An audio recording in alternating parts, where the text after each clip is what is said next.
Are money issues affecting your marriage?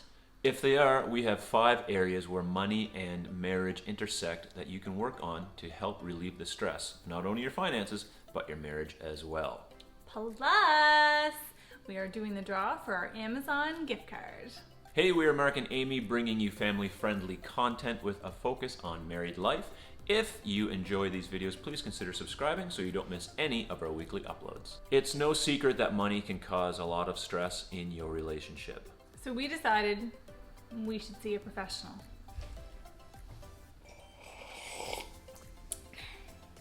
Let's dive right into number 1, which is savings. Make sure you set money aside before you pay anything else.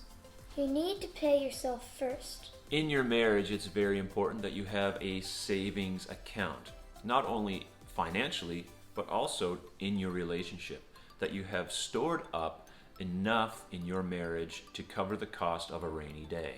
Most people are one paycheck away from bankruptcy. We use something called a complement bank. So on a regular basis, we say nice things to each other. We build each other up, we edify one another, we compliment one another.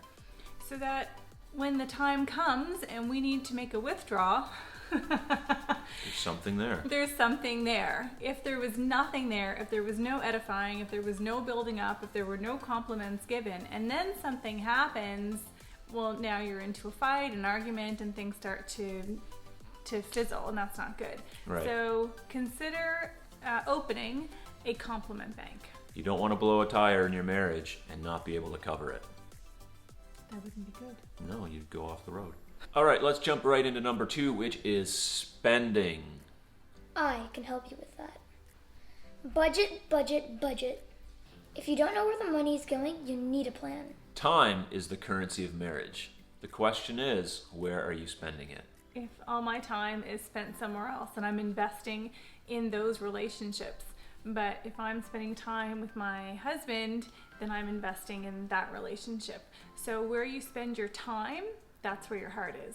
So it's a good idea to maybe take account of that and see exactly where most of that currency is spent, because it pays off when you spend it in the right places. Number 3, debt, It's unavoidable. but not unmanageable. See how we did that? That was amazing. I thought it was good. Everybody has debt, whether it's your mortgage, your car payment, your student loan, your credit card bills, like you name it, there's tons of debt out there and we all have it. How do you manage that debt? Pay off high interest loans first. You may want to consider consolidating your loans to get a lower interest rate. Do you feel indebted to your spouse? Was there a time where you had to ask for forgiveness and you just don't feel like it was enough? I think when you forgive somebody, then nothing should be expected. There's no more payment owed. So when you have a debt and then you finish paying that debt, it's done. There's nothing more expected. Forgiveness is key. Pay off that debt, get over it, and then you build trust along the way as you go, so that you're not always owing your spouse for something that Should have been let go. should have been let go long ago. It was already paid off. Listen, the key is forgiveness. And I believe that if you're watching this one point can be a huge breakthrough for you, not only in your financial world to realize, hey, we need to get out of debt, maybe downsize, maybe live a little differently so that we're not always dealing with money issues, but in our marriage, let's get out of the debt that we've been in for however many years, and let's start really living. Number 4 is investments. I'm not talking about playing the stock market here. Leave that to the professionals. However, it is important that you take care of the future you.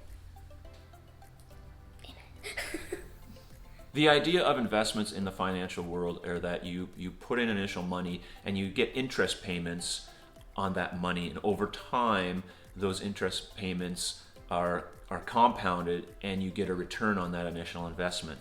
In your marriage, make sure that you are investing into that relationship over the long haul. Listen, it's not a short sprint, it's a marathon. And because of that, you need to invest for the long haul. When you get to the point where your kids are grown and gone, when you get to the point where your jobs are finished and you're retired, and it's just the two of you again, that you have invested so much into this relationship that the return on that investment is just paying off in dividends. And people that don't invest in their marriage, when you reach at this certain point, there's nothing left. I don't love you anymore. We just don't have anything in common anymore. I really think that it comes down to investing in each other. And if you are, hot and heavy in the beginning and then it all just fades away, you have to be intentional. You have to make those daily investments in your spouse and in your marriage. 20 years later, hot and heavy. So sometimes it means making that sacrifice to invest in your marriage and in your future. But why be stressed all the time with all this heavy stuff? What do you really need? What do you really want? And I think when you decide that together, what it is, then, it just lightens things up a bit and you don't need to worry so much about tomorrow. You can just enjoy today. All right, the last area we want to kind of mention is giving. Now, this isn't something you're normally going to hear from your financial advisor. In fact, if you do ask about it, this is probably what they're going to say. Well, you will get a tax receipt.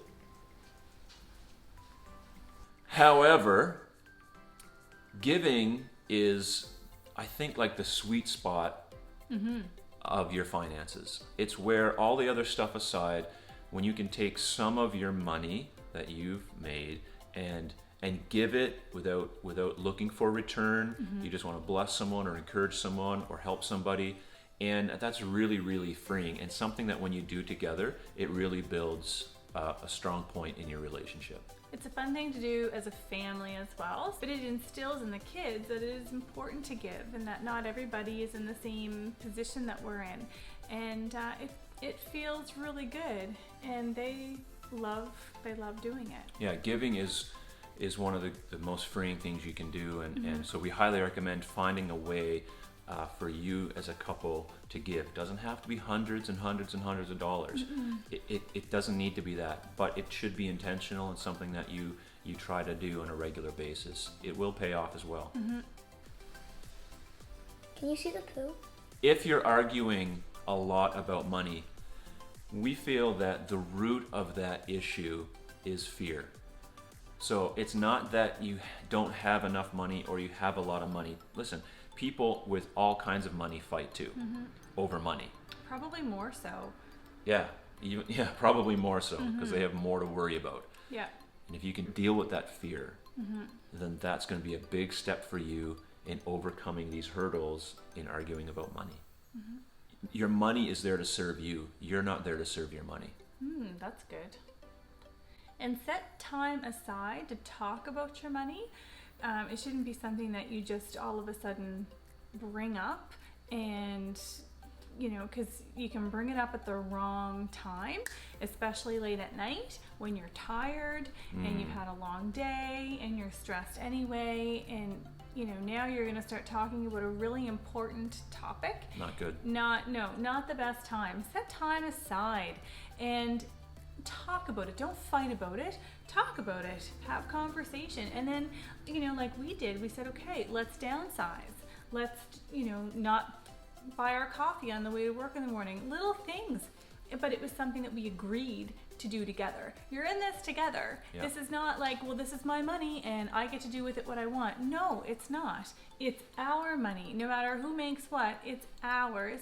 And we're in this together. We believe in you. You can do it. It's doable, and you just need to work a plan, but really take care of each other. That's number one. All right, it is time for the draw. The draw for our giveaway. We had an absolute blast doing this. We were just grateful that we could do it. So we're going to pick this lucky contestant without looking. I'll let you do it. No, you can do it. You want me to do it? Yeah, you do Okay. it. I don't want to look. You don't want to look. You don't want to. The suspense is killing me. I'm just going crazy. Okay, I got it. All right. All right, ready? Yes. Stella Johnson! Congratulations! Congratulations, Stella. You are the winner of our $50 Amazon gift card. We will get in touch with you. Thank you to everyone who's participated in this giveaway. We're going to do another one in the next few months. Yeah. Thank you so much for taking the time to watch our video. Be sure to share this video with some friends or people that you think might benefit from watching it. You don't need a marriage counselor. You need a financial planner.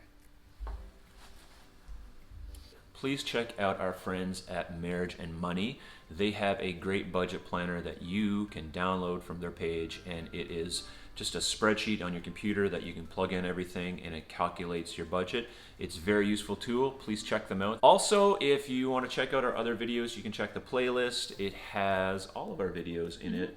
Stay hydrated. Stay married.